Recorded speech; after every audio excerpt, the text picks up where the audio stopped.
여러분의 구독은 영상을 제작하는 데 큰 힘이 됩니다. 영상을 보시기 전에 구독과 좋아요 꼭 부탁드리겠습니다. 아울러 회원이 되시기를 원하시는 분들은 유튜브 채널 홈피 구독 옆에 있는 가입 버튼을 눌러주시기 바랍니다.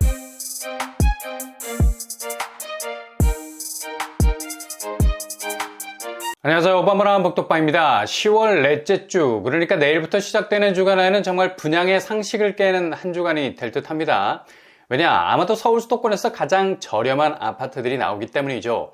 최근 둔촌주공이 차완 발행에 실패를 했죠. 규모가 7천억 수준인데 PF, 프로젝트 파이낸싱, 차완 발행에 실패함에 따라서 돈을 갚지 못할 형편이 되니까 건설사 4곳이 고스란히 이 돈을 떠안게 됐습니다. 대주단이 대위변제, 그러니까 빚을 대신 갚아주게 된 거죠. 이렇게 됨으로써 실질적인 재건축 전반의 모든 권한은 대주단으로 넘어가게 된 거나 마찬가지고요. 문제는 분양가입니다. 이렇게 자금 경색이 발생하게 되니 자칫 내년 1월에 분양을 하더라도 고금리 분위기에서 분양가가 터무니없게 나오게 된다면 그대로 미분양으로 갈 수도 있는 험악한 분위기가 요즘 부동산 환경 아닙니까?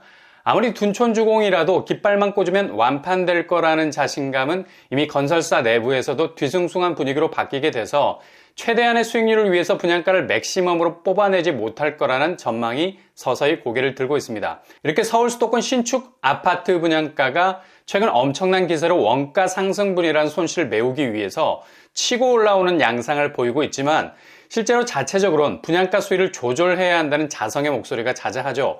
그래서 향후 서울 수도권 신축 아파트 분양가는 다음 달부터 시작되는 11월 서울 정비사업단지의 분양 완판 여부에 따라서 극적으로 조정될 가능성이 많습니다.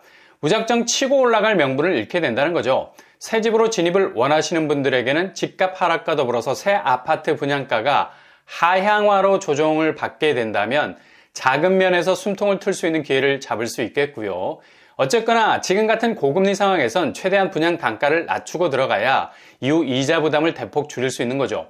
이런 차원에서 다음 주가 시작되는 10월 넷째 주는 핵심 요지에 자리 잡고 있어도 분양가는 3, 4억대로 나오게 되는 아파트가 분양에 시동을 걸게 될 겁니다. 바로 주거정책 발표가 있을 예정이고요. 여기서 올해 연말까지 공급될 아파트들이 구체적인 윤곽을 잡고 나오게 될 겁니다. 일단 최저가로 진입할 수 있다면 정말 내 모든 청약 통장을 걸고 도전을 하셔야죠. 지금 같은 하락장에선 무조건 가성비.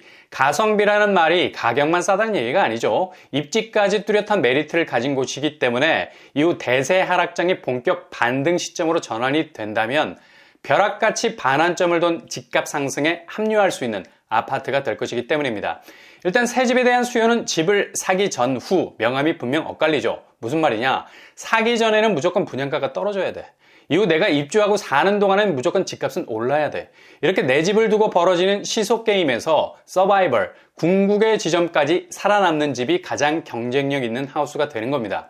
이런 장점을 고스란히 가지고 있는 곳들이 바로 다음 주에 공개되는 분양단지들이라는 얘기죠. 대표적인 곳들, 그리고 가장 많은 기대를 한몸에 받고 있는 곳들, 이모저모 들어보셔서 잘 알고 계실 겁니다. 바로 고덕강이 3블럭.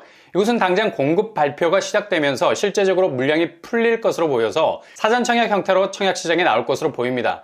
공급 규모는 850세대 수준, 평형 스타일도 당초 445, 59제곱 등 소형 위주로 편성이 될 계획이었는데 84제곱까지도 편성이 돼서 나오게 될 가능성이 높아졌죠. 확실히 실수요자들의 필요에 맞추는 평형 타입이 나올 것으로 보여서 기대감을 한껏 더 높였다고 할 수 있겠습니다. 주변 아파트들 보면 거의 10억에 육박하는 시세를 보이고 있고요. 분양가는 4억대로 확실한 분양단가 차별성을 가지고 나오게 될 예정입니다. 가성비로 승부를 보시려는 분들에게는 굉장히 매력적인 요소가 많은 것은 확실하죠. 9호선 4단계 추가 연장안이 발표되면서 완전히 단절된 것 같았던 전철 라인이 단지와 비교적 가까운 곳에 들어서게 되고요.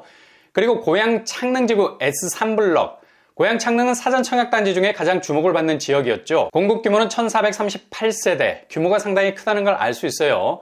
일단 창릉은 서울 마포와 은평이 눈앞에 있다 해도 과언이 아닐 정도로 서울과의 접근성이 굉장히 좋은 곳들입니다. 그리고 부천대장 A9블럭 568세대로 공급될 계획이고요. 이것도 미들급을 넘어서는 덩치 가지고 있죠. 동시에 부천 대장지구 A10블럭에서도 470세대가 나올 예정입니다. 이 두 곳은 모두 서울 접근성이 아주 우수한 입지라 볼 수 있죠. 분양 단가도 3억 정도로 예상을 하고 있어서 시세 대비 확실한 경쟁력을 가지고 등장하게 될 예정입니다. 여기도 늦어도 11월 안으로 분양을 하게 되고요. 아무튼 최초 분양가가 대폭 그 키를 낮추고 있어야 대출금리에 대한 부담감을 확실히 덜 수가 있는 거죠. 그리고 서울 도심에서 나오게 될 곳, 바로 용산 유수지에서 나오는 곳인데요. 이것도 용산에서 입지가 거의 초절정에 가깝다고 말해도 과언이 아닌 곳에 자리 잡고 있습니다. 공급 규모는 333세대 정도 예상하고 있고요. 전체적인 모습이 횡으로 길게 뻗어 있는 택지 형태를 보이고 있죠. 교통 환경을 보면 단지에서 1호선 용산역 3번 입구까지는 걸어서 1분이면 족할 정도로 바로 앞에 붙어 있는 걸 볼 수 있죠.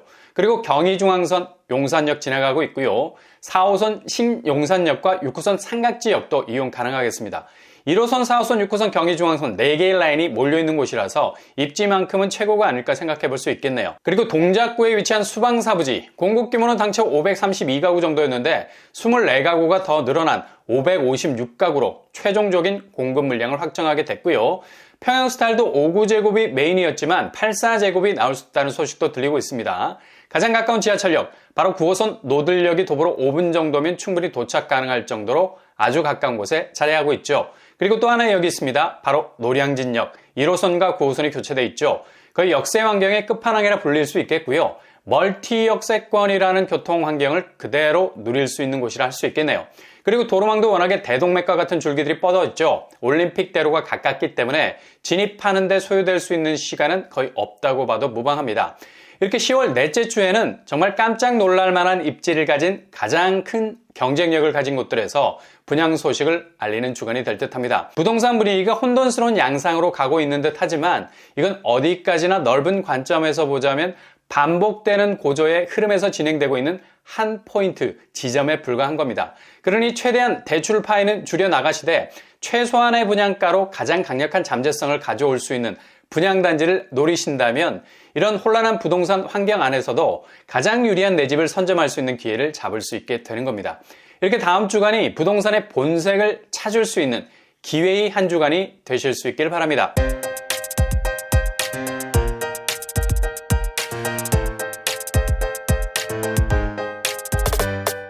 오늘 부동산 캐리커처 10월 넷째 주에 부동산 시장에 나오게 되는 민간 분양보단 공공에서 주도하는 정책에 기반한 공급 물량들을 면밀히 살펴볼 필요가 있습니다. 무엇보다 빛 좋은 개살구가 되지 않기를 바라는 마음으로 가장 실질적인 공급으로 가장 경쟁력 있는 내 집으로 진입할 수 있는 기회들이 열릴 것으로 예상이 되니 체크 잘 해두셨다가 기회를 잡을 수 있길 바랍니다. 항상 여러분의 길이 꽃길만 되실 수 있길 바랍니다. 이상으로 뻔뻔한 복덕방을 마치겠습니다. 구독과 좋아요 부탁드립니다. 감사합니다.